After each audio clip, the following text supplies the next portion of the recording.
Hola, ¿qué tal? ¿Cómo están? Bueno, vamos a empezar. Este es el primer video de una serie de videos que vamos a estar compartiéndoles para aprender un poco sobre el funcionamiento de InDesign. Bueno, InDesign, ¿para qué está hecho? InDesign está hecho para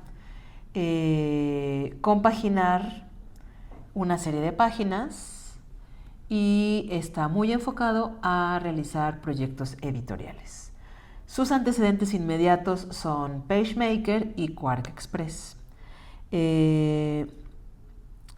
PageMaker se lanza en el 86 y después Adobe compra la licencia de PageMaker y en el 90 y, ahora les digo 94, lanza el primer InDesign. ¿Qué lo hace interesante o cuál es el objetivo? ¿No? Nos sirve para hacer piezas editoriales. InDesign tiene la característica de conjugar texto, imagen, ilustración, hacer layouts, tener diferentes formatos. Ahorita vamos a ver cómo.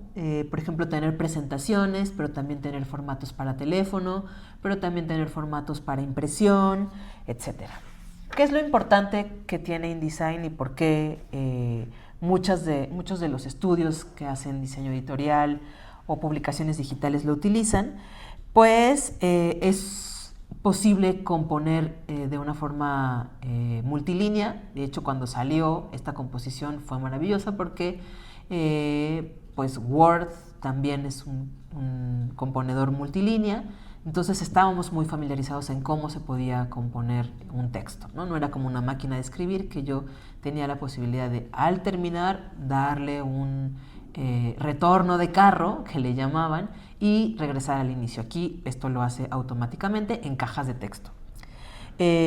Puedo tener una alineación óptica, cosa que aquellos que trabajan diseño editorial y que han trabajado con tipografías saben que las tipografías se alinean de forma óptica y no se alinean de forma matemática. Entonces InDesign tiene la posibilidad de alinear de forma óptica líneas y caracteres.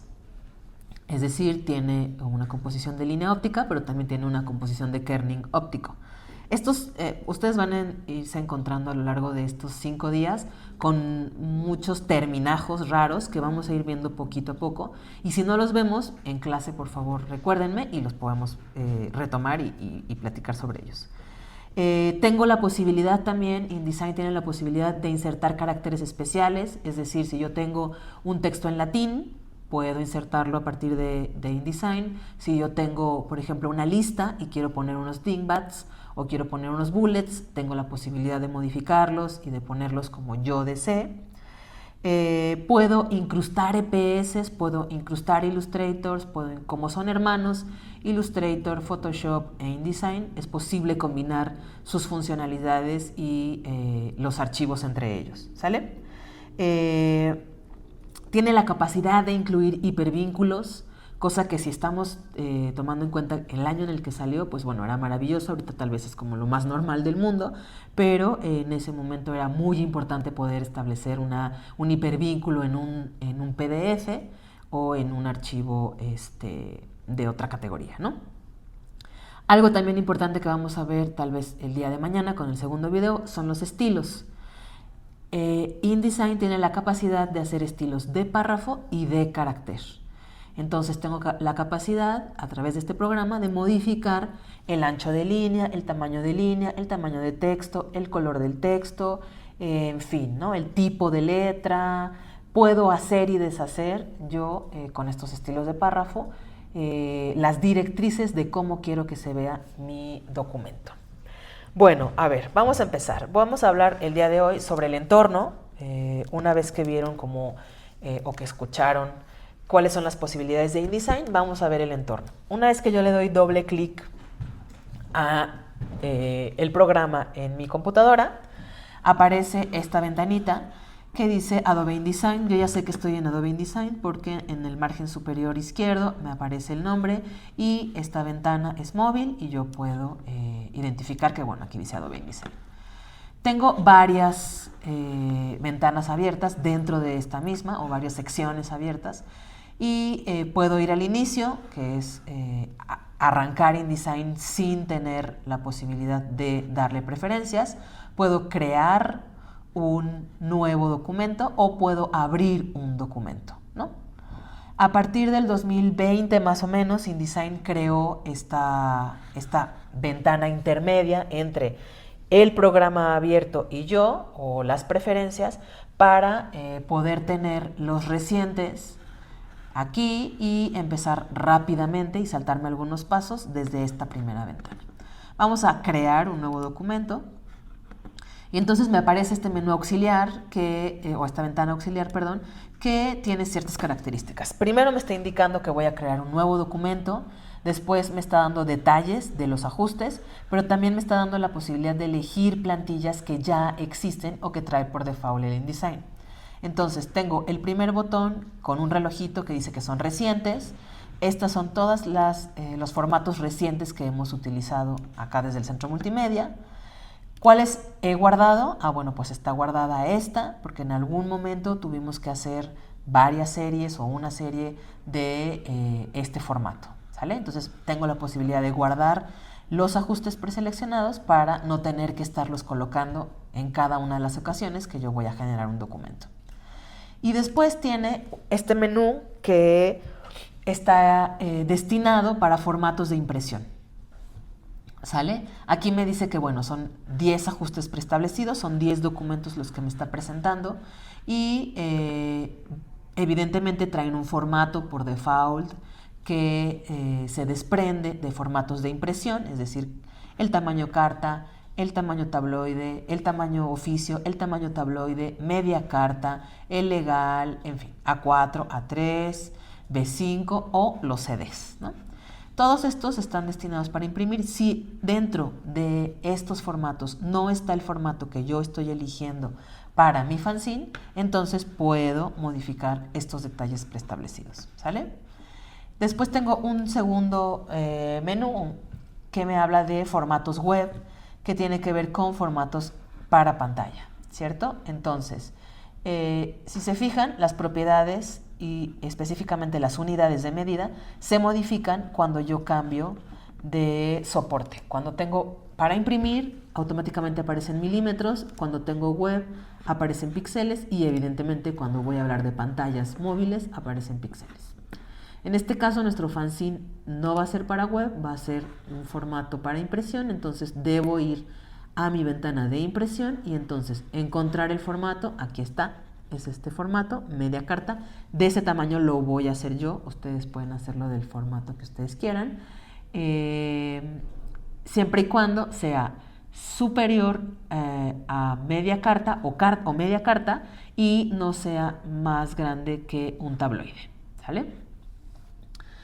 Entonces, bueno, si yo le doy clic a media carta, automáticamente aquí me aparecen 13.9 centímetros, en este caso están en milímetros, y 21.5 de alto.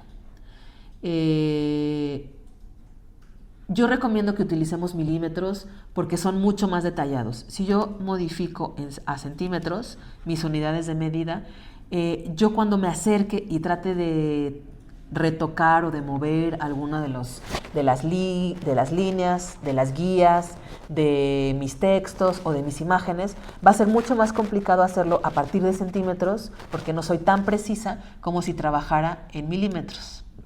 Entonces lo primero que habría que hacer es ponerle el nombre a mi archivo y entonces se va a llamar fanzine.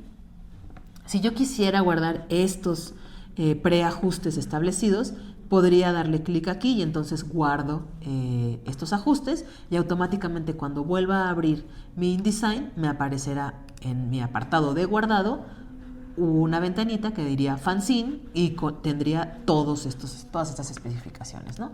Pero bueno, por ahora no lo vamos a guardar, vamos a escoger media carta, vamos a redondear los números, entonces vamos a poner 14 o 140 milímetros y el 21.5 sí lo vamos a dejar así, pero lo vamos a quitar el punto 9.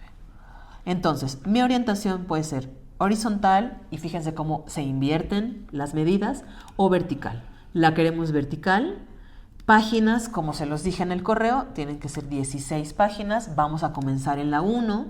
Si yo estuviera haciendo con alguna compañera de aquí del taller un libro muy grande que a mí me toca maquetar de la página 16 a la página 32 y a ella de la página 1 a la 16, yo tendría que comenzar en otra página que no fuera la 1. No es el caso, pero bueno, por eso es posible comenzar en páginas que no son la número 1. En este caso vamos a iniciar en la 1, ¿sale? Páginas opuestas, sí, vamos a ponerle páginas opuestas. Número de columnas, vamos a dejarle 4 columnas con un medianil de 3 milímetros.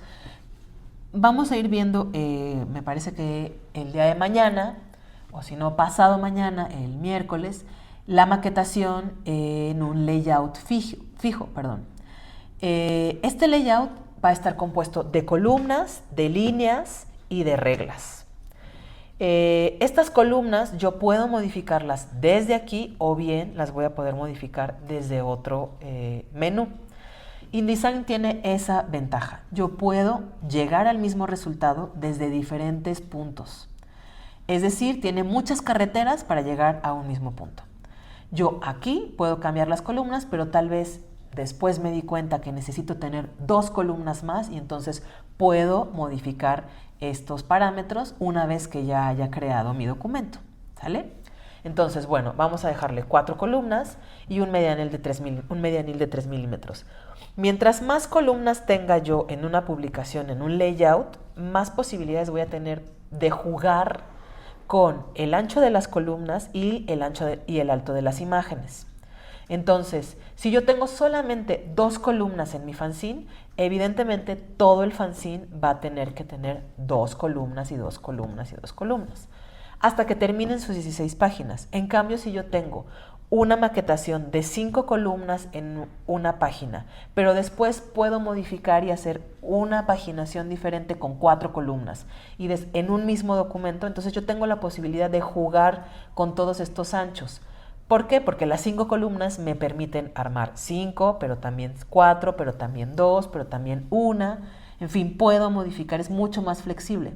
Se habla mucho como de los entornos líquidos que tiene InDesign, ¿no? Illustrator también, que tengo la posibilidad de modificarlos en cualquier momento que yo lo necesite.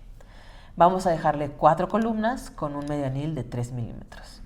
Estas cadenas se las van a encontrar con frecuencia y esas cadenas significan en los menús que está fijo y que si yo hago una modificación en cualquiera de estos 4 parámetros, ya sea el margen superior, el margen inferior, el interior o el exterior, si yo lo modifico teniendo la cadena unida, lo va a modificar en todos porque lo hace de la misma forma para todos.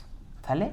Si yo rompo estas cadenas y el superior lo tengo de 20, por ejemplo, es decir, 2 centímetros, automáticamente me va a dejar los anteriores que yo modifiqué fijos y solamente va a modificar el que estoy modificando en este momento.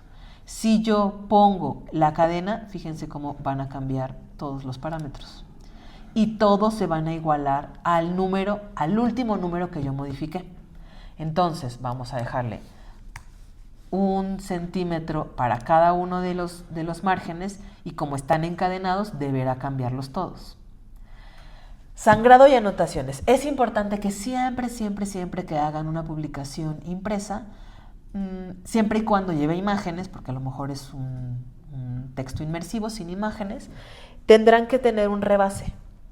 Esto es para, tenernos a salvo de las guillotinas. Cuando yo corto mi formato con una guillotina, tengo la posibilidad de que no caiga exactamente en donde está la imagen, sino que vaya un poco más hacia la derecha y esto haría que tendríamos una línea blanca porque el papel es blanco y yo no rebasé esas imágenes, sino lo que hice fue ajustarlas exactamente al canvas o a mi lienzo y entonces tengo la posibilidad de que entre un poco de papel porque la guillotina no cayó exacta.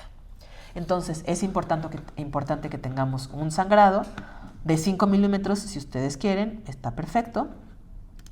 Lo cerramos para que sea fijo para todos lados. Y las anotaciones. Antes era muy frecuente que en los originales mecánicos, cuando se trabajaban en imprenta o en un despacho de diseño, se tuviera un papel o una cartulina muy firme, gruesa, en la que yo levantaba el texto, ponía el ancho de las columnas, trabajaba con escuadras, con reglas, para definir el medianil, la distancia que hay entre columna y columna. Era mucho de hacer a mano. La camisa, que era un albanene que iba en la parte superior, que abrazaba este formato rígido, donde yo colocaba las columnas, las imágenes y la tipografía, estuviera cubierto por un albanene o por un papel cebolla, con indicaciones. Esas indicaciones se trasladan a InDesign ahora y las llaman anotaciones, y es un margen que se va a colocar a las afueras de esta publicación o de esta página. Yo le voy a definir cuánto es que quiero que quede fuera para poder hacer una anotación. Por ejemplo, señor impresor, esta tinta es directa. Señor impresor, aquí hay un cambio de papel. Señor impresor, en fin, ¿no? Todas las anotaciones, especificaciones que para mí sean importantes, puedo yo colocarlas en esa área a salvo que tiene InDesign, porque yo ya se la delimité, ¿sale? Entonces, por default, InDesign tiene el margen, las anotaciones del margen superior en 30 milímetros, es decir, 3 centímetros para el inferior igual, para el exterior igual y para el interior igual. Una vez que yo he llenado todos estos ajustes, tengo la posibilidad de previsualizar mi documento, o de crearlo o de cerrar. Si yo le doy previsualizar, fíjense en la pantalla que está detrás de este menú de nuevo documento, lo que va a ocurrir. Automáticamente cambió esa pantalla porque yo le di la opción de previsualizar. Entonces le digo crear y me doy cuenta que aquí están mis 4 columnas, el medianil de 3, el sangrado de 5 milímetros y mis anotaciones de 3 centímetros, ¿sale? ¿Y qué ocurre? Ya estoy dentro de InDesign, ¿cierto? Ya estoy en el entorno de InDesign, en este entorno líquido que le llaman, porque se puede ir modificando todo el tiempo. Ahorita vamos a ver cómo. Pero así, a bote pronto, tenemos las herramientas generales de su lado izquierdo, que son estas herramientas. Fíjense cómo otra vez aquí está lo líquido, ¿no? Yo puedo cambiarlas, quitarlas, moverlas, acomodarlas como yo prefiera. Pero bueno, estas se llaman herramientas generales. Después tenemos una barra de propiedades, que es esta barra de propiedades. Ahorita vamos a ver cómo se despliegan esas barras de propiedades. Y estas ventanas o paletas retráctiles, ¿sale? Que están de mi lado derecho. Ok, InDesign entiende que es tan fuerte y tan poderoso el programa que existe la posibilidad de que uno haga un montón de cosas dentro de este programa. Entonces, yo necesito diferentes entornos y cada uno de ellos va de acuerdo a el proyecto que yo esté trabajando. Entonces, antes de cualquier otra cosa, en la esquina superior derecha de su programa hay una flechita, y automáticamente, si yo le doy a esa flechita, me aparece un drop down que dice aspectos esenciales clásicos, avanzado, impresión y pruebas, interactivo para PDF, libro, publicación digital, revisar y tipografía.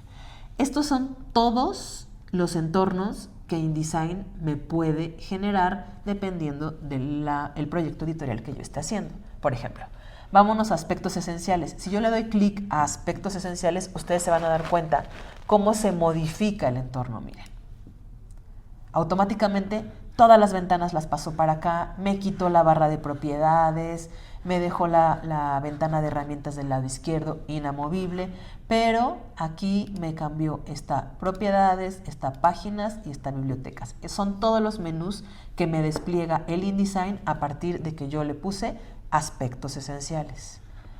Vamos a cambiar a otro. Los clásicos, aspectos esenciales clásicos. Abrió más paletas retráctiles, está páginas, está capas, está vínculos, trazo, color y muestra. Este menú cambió, este menú no estaba y me apareció esta barra de propiedades que ustedes ven aquí, que yo puedo ya sea bajarla.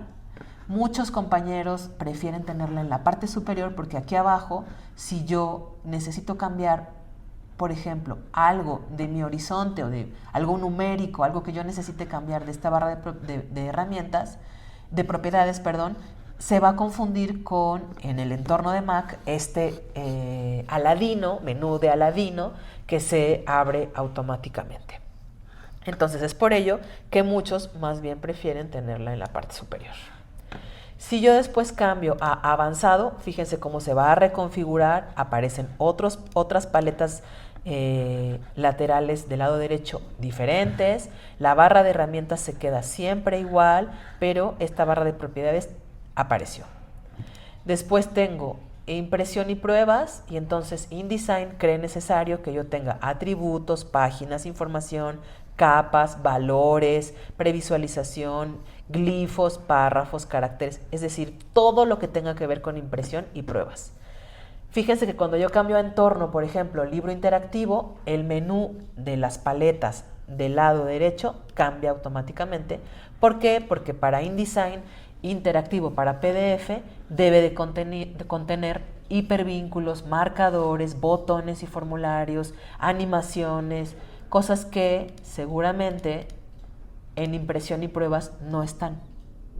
¿Sale? Entonces, para poder llegar a este punto, yo necesito haber establecido el tipo de fanzine que voy a hacer, el tamaño del fanzine que voy a hacer, las imágenes del fanzine que vamos a incrustar aquí, el tipo de fanzine y a quién va dirigido. ¿Sale? Ok. Entonces, nos vamos a quedar con libro. Fíjense cómo se reconfiguró todo. Y la barra de herramientas la dejo aquí abajo. Mi barra de propiedades, mi barra de herramientas la dejo del lado izquierdo, muy cerquita de mi formato. La barra de herramientas la dejo en la parte de abajo, tal vez yo la quiero arriba, no lo sé. Y mis paletas del lado derecho, ahí sí, están todo el tiempo, pero cambian. Cada una de estas paletas contiene ciertas cosas que, bueno, ahorita vamos a revisar. Entonces, este básicamente es el entorno de InDesign. InDesign para mí está hecho como si fuera una muñeca que le llaman matrushka, que significa que tienen de lo micro a lo macro o de lo macro a lo micro. Es decir, hay cosas dentro de cada una de esas muñecas. Está una muñequita más chiquita. Lo mismo pasa con InDesign. Ya les dije, hay varias carreteras y yo puedo llegar al mismo resultado, pero también hay menús sobre menús, dentro de menús, ¿vale? Entonces, vamos a irnos ventana por ventana y voy a irles explicando a grandes rasgos. Entonces, en la parte superior yo tengo mis propiedades de InDesign. A un lado de donde está el nombre de InDesign, encuentro acerca de InDesign, las preferencias, que son muy importantes. Las preferencias vienen generales o para la interfaz. Yo puedo tener preferencias de texto avanzado, de composición, de unidades e incrementos, de cuadrículas, de guías y mesas de trabajo, de diccionarios, de ortografía, de autocorrección, notas, control de cambios, vista de editor, rendimiento de visualización, rendimiento GPU, apariencia de negro, administración de archivos y administración del papel, de portapapeles. De aquí vamos a ir desmenuzando cada uno de los menús. Por ahora es importante que sepan que el primer menú tiene que ver con las características generales del entorno y de la visualización del programa. El segundo menú, que es archivo, contiene las características para crear un nuevo archivo, ajustar un nuevo archivo, valorar o cambiarle los valores al archivo, exportar el archivo, todo lo que tiene que ver con crear, modificar y exportar el archivo. ¿Sale? Empaquetar, imprimir, todo eso está dentro del menú archivo. Dentro del menú edición está cortar, pegar, seleccionar, editar, convertir, en fin, ¿no? Todo lo que tiene que ver con estas modificaciones que yo puedo hacer. El tercer menú tiene que ver con la maquetación. Hay elementos que yo tengo dentro del diseño editorial que ya los iremos viendo cada uno de ellos, pero que tiene que ver con qué trabajo yo. Yo trabajo con páginas, yo trabajo con márgenes, trabajo con columnas, trabajo con guías, trabajo con opciones de numeración, por ejemplo, secciones, trabajo con folios, en fin, todo lo que tiene que ver con la maqueta en sí, ¿vale?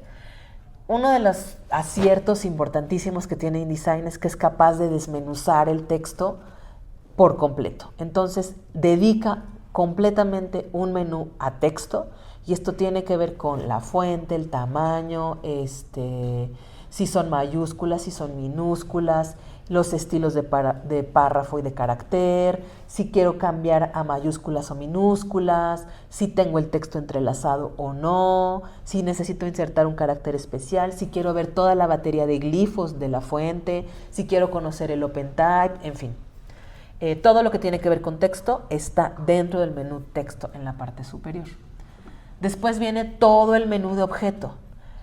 Transformar, convertir, organizar, seleccionar, pero los objetos. Después vamos a ver esta metáfora que tiene InDesign de contenido y continente, ¿sale? Porque yo puedo modificar a lo macro, pero también puedo modificar a lo micro sin tocar lo macro.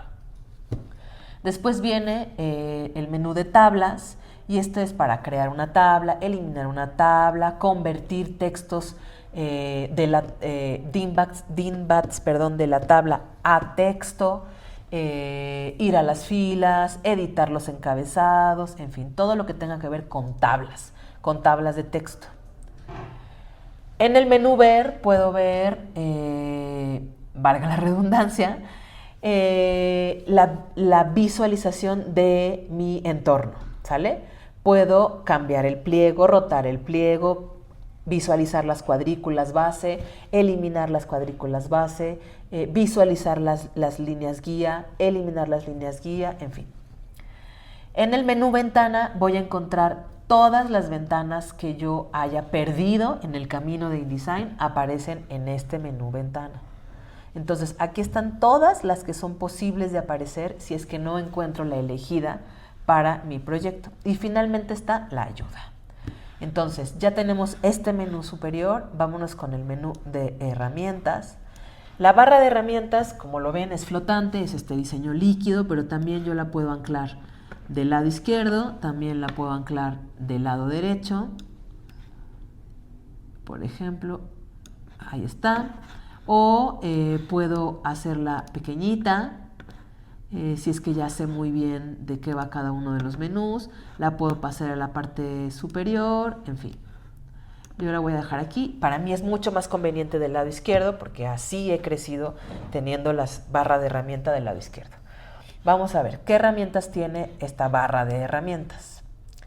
Tiene mis dos cursores de selección. Este es un cursor de selección directa y este es un cursor de selección general. Tenemos las herramientas de página, las herramientas de hueco, tenemos las herramientas para juntar contenido, tablas, etcétera, y para colocar contenido. Después tenemos la herramienta de texto, que esto merece solamente un video. La herramienta de línea, porque yo puedo dibujar círculos, triángulos, cuadrados, rectángulos, en fin, casi que también puedo dibujar a mano alzada. Todos los menús que ustedes vean de InDesign y de Adobe en general, que tengan este triangulito en la parte inferior derecha, significa que al darle clic sostenido voy a encontrar más menús dentro. Entonces, si yo le doy clic sostenido a la T, automáticamente, fíjense cómo cambió mi menú de propiedades en la parte de abajo y me da la posibilidad de encontrar dos herramientas más que tiene. La herramienta de texto en trazo y la herramienta de texto que es la que viene por default.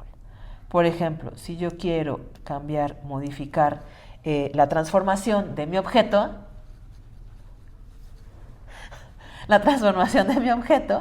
Aquí podemos encontrar una transformación libre, rotar, significa entonces este triangulito que dentro tengo más herramientas, ¿sale? Pero bueno, seguimos. Esta es la de texto, esta es la de línea.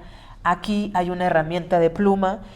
Un señor llamado Bézier definió que se podía dibujar a partir de puntos que se unieran con una línea y esa línea podía tener dos manejadores de cada lado, como si fuera un volante, y yo podría modificar esa curva. Eso fue un gran acierto y un gran invento, porque eso nos trajo como consecuencia un montón de cosas que podemos hacer ahora con las curvas de Bézier, ¿no? Para los tipógrafos, para la gente que les interese la tipografía, eso es básico, ¿no? Las curvas de Bézier se deben de utilizar siempre y hay una forma específica de colocarlas. Después tenemos la herramienta de lápiz, después tenemos la herramienta de marco rectangular, después tenemos la herramienta de rectángulo. Fíjense cómo no están iguales. Esta tiene un tache al centro y si yo dejo sostenido el clic, me aparece marco rectangular, marco de elipse y marco de polígono. Aguas, no confundir con herramienta de rectángulo, herramienta de elipse y herramienta de polígono. Estas son formas. Estas también son formas, pero contienen cosas, ¿sale? Tenemos la herramienta de tijeras, que si yo tengo 2 puntos, por ejemplo, de Bézier y necesito fragmentarlo, con estas tijeritas puedo hacerlo. Tenemos esta herramienta de escala, es posible transformar libremente, es posible rotar, escalar y distorsionar, ¿sale? Después tenemos esta herramienta para las notas, si yo la activo aparece una notita aquí.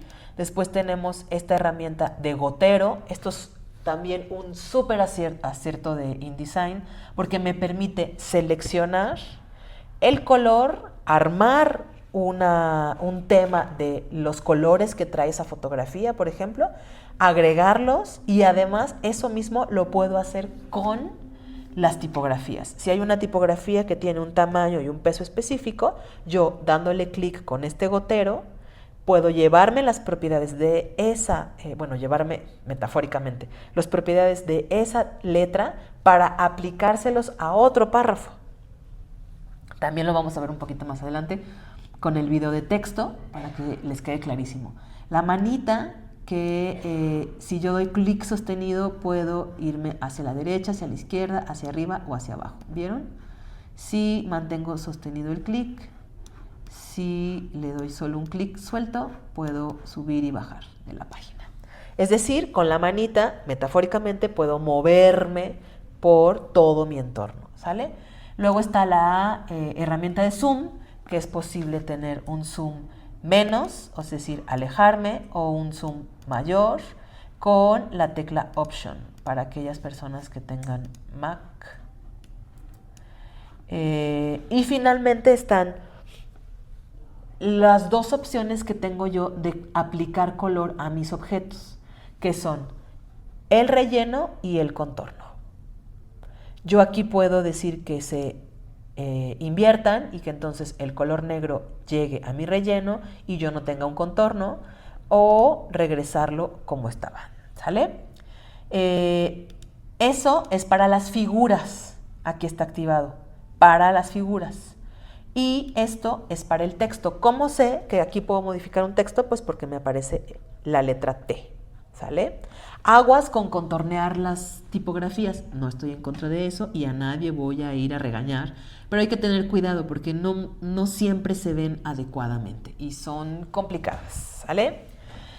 ¿Es posible tener degradados? Sí, es posible generar degradados. Vamos a verlo un poquito más adelante en su barra de las paletas del lado derecho. ¿Es posible no tener nada de nada? Sí, es posible no tener nada de nada. Opciones de visualización. Estas son súper importantes. Yo puedo tener los bordes de marco, las reglas, las guías inteligentes, la cuadrícula base. ¿Se fijan cómo apareció aquí una cuadrícula? Y los caracteres ocultos, ¿sale? Es muy importante que siempre tengan activados sus caracteres ocultos para que no se nos vaya a ir 2 puntos o 2 espacios en blanco, en fin, ¿no? Estas son como nuestras opciones de visualización. Después tenemos esta opción que es normal y si yo doy clic sostenido puedo previsualizar, ver lo sangrado, ver las anotaciones o ver mi presentación. ¿Sale? Esto es para visualizar. Muchas computadoras hacer este cambio de visualizar, por ejemplo, al sangrado o a las anotaciones, ya les cuesta muchísimo a su tarjeta gráfica y entonces, ¡pum!, se quedan friseados y ya de ahí no salen, ¿sale? Entonces, cuidado con eso. Y nos vamos a quedar como en esta radiografía en donde yo puedo ver las líneas de mi cuadrícula base, puedo ver mi rebase y puedo ver mi sangrado, ¿sale? Ok, bueno, hemos terminado el menú de herramientas. Después viene el menú de propiedades, que se modifica de acuerdo a cada una de estas herramientas que yo vaya tomando. Si yo tomo la de cursor, automáticamente me da ciertos valores, ¿sale? Si yo tomo la de tipografía, automáticamente me cambia el menú el menú me lo cambia dependiendo de la herramienta que yo estoy tomando, ¿sale? Entonces, en este caso, esta barra de propiedades me da la opción de trabajar con el texto o con el párrafo. Porque acuérdense, el texto y párrafo están muy vinculados, ¿sale? Es igual que el color y las muestras, también están muy vinculados. Entonces, si yo quiero ajustar cosas de párrafo, lo único que tengo que hacer es darle clic a este párrafo y entonces me aparecerán propiedades exclusivas de la paleta párrafo o del menú párrafo. Y cuando yo le dé tipografía, me van a aparecer características específicas del menú de tipografía, ¿sale? Como les decía, el menú de la herramienta de texto es para un solo video porque es súper grande y es muy importante, ¿sale? Bueno, entonces ya tengo esta barra de propiedades lista y después tengo estas ventanas de herramientas de mi lado derecho. También se les llaman flotantes, también se les llaman retráctiles. ¿Por qué? Porque son las que se modifican de acuerdo al entorno en el que yo estoy, ¿sale? Y yo puedo, aún así, personalizarlas. Es decir, a lo mejor yo no necesito el estilo del objeto. Entonces, pues lo único que hago es separarlo de ahí y cerrar esa ventana. Pero sí necesito ceñir texto, porque voy a tener texto por ahí, después lo vamos a ir viendo, ajustado a una imagen. ¿Qué más necesito? Los estilos de carácter y los estilos de párrafo, muy bien. Necesito los vínculos, puede ser, pero no son imprescindibles porque esto es para impresión. Entonces, no sé qué tanto lo necesite, tal vez debería de eliminarlo. Están mis páginas, que ahorita ese es un menú muy importante también, ahorita se los voy a explicar. Está color, estoy en CMYK, es un archivo para imprenta. Esto quiere decir que debe de llevar las características cromáticas de una imprenta, es decir, cian, magenta, amarillo y negro. Si yo estuviera trabajando un archivo para digital, ahí, en esa ventana de colores, me aparecería un menú que tendría que ver con RGB. Entonces, color sí lo voy a utilizar, capas también las voy a utilizar para aquellas personas que saben Photoshop. Esto es muy parecido, esta zona es muy parecida. Después yo tengo esta herramienta de texto condicional, no estoy segura que la vaya a utilizar, entonces pues mejor la cierro. También tengo referencias cruzadas, que significa que hay un texto de aquí, pero que lo voy a llamar desde otro PDF, pero ese otro PDF lo va a llamar desde la red, en fin, ¿no? Ese tipo de referencias aparecen aquí. Tampoco creo utilizarlas, entonces puedo eliminarlas. Está el índice, no estoy muy segura de tener que utilizarlo, entonces es muy probable que lo cierre. Después vienen los hipervínculos, tal vez sí deba de dejarlo, porque a lo mejor mi fanzine tiene estos hipervínculos necesarios para poderme conectar con otras personas, en fin, ¿no? Están los marcadores, están las líneas de trazo, que aquí vienen juntas: trazo, carácter, párrafo y muestras. Estas, por ejemplo, yo podría ajustarlas una tras otra. ¿Por qué? Porque carácter y párrafo son como hermanos lejanos, ¿no? Tal vez trazo debería de ir no sé, en ceñir el texto, no sé. Ustedes mismas podrían hacer estos menús sin ningún problema para generar un entorno en el que InDesign no controle lo que yo hago y más bien yo controlo lo que hace InDesign, ¿sale? Recuerden, estos menús van a cambiar de acuerdo a los aspectos que yo esté utilizando. Mi barra de propiedades está en la parte inferior. Si yo le doy clic a algún color, ese es el color que puedo utilizar en el texto o bien en la publicación, ¿sale? O en los objetos, más bien, en los objetos. Esta es mi barra de herramientas y en la parte superior tengo un menú de drop-down específico de archivo, de edición, de maquetación, de texto, de objeto, de tabla, de ver, de ventana y de ayuda. Con eso terminamos el primer video que se refiere al entorno de InDesign. Vamos a ir profundizando poquito a poco sobre cómo trabajar nuestro fanzine. Cualquier duda, por favor, les pido que sin ningún problema levanten la mano y me pregunten, o bien escriban un correo y nos digan qué es lo que está pasando, ¿sale? Bueno, clase, los dejo por el día de hoy. Es muy probable que tengamos más videos, a lo mejor unos más cortos y otros más largos, explicando cada una de las propiedades que tienen estos menús y cómo vamos a ir resolviendo el fanzine, ¿sale? Bueno, gracias, saludos, chao.